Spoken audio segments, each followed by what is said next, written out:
உங்களுக்கு எல்லாரும் தெரியுமா, இந்தியாவில வந்து மற்ற நாடுகளோட நம்ம ஒப்பிட்டு பார்த்தோம்னா அது ஒரு சில மாவட்டங்கள், குஜராத், ராஜஸ்தான், விருதுநகர், மதுரை மாவட்டங்கள்ல எல்லாரும் நீங்க கருத்தமா பண்ண பாத்தீங்களா? யாராவது இன்னும் பெண்களாக பிறந்தா குழந்தை ஆண்களை கொடுத்து காலி பண்ணி பெண் சிசு வதை. இது வந்து ஒரு சினிமா மட்டும் வந்தது இல்ல, நிஜமாவே 2012 வரைக்கும் ஆண் பெண் பாலின சதவீதம் பாத்தீங்கன்னா 1000 ஆண்களுக்கு 920 பெண்கள் தான் இருந்தாங்க. பாக்கி 80 பெண்கள். ஒரு முக்கியமான செய்தி சொல்ல பாருங்க. 30 வருஷத்துல தமிழ்நாடுலே 10 லட்சம் பெண் சிசுகளை வந்து வதை போயிட்டாங்க. 10 லட்சம்.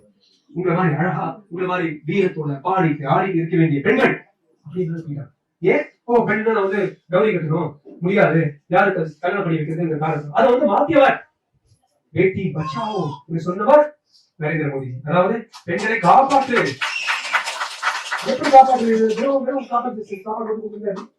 அவங்க வந்து வாழ்க்கையில வந்து வாழ்வாதாரம் வளரணும், மேம்படணும். என்ன அதுக்கு வந்து அடிக்கல்லாம் என்ன இருக்கும்? கல்வி. இதனாலதான் செகண்ட் பார்ட், பேட்டி பச்சாவோ, பெண்ணை படிக்கவை, பெண்ணை காப்பாற்ற, பெண்ணை படிக்கவை.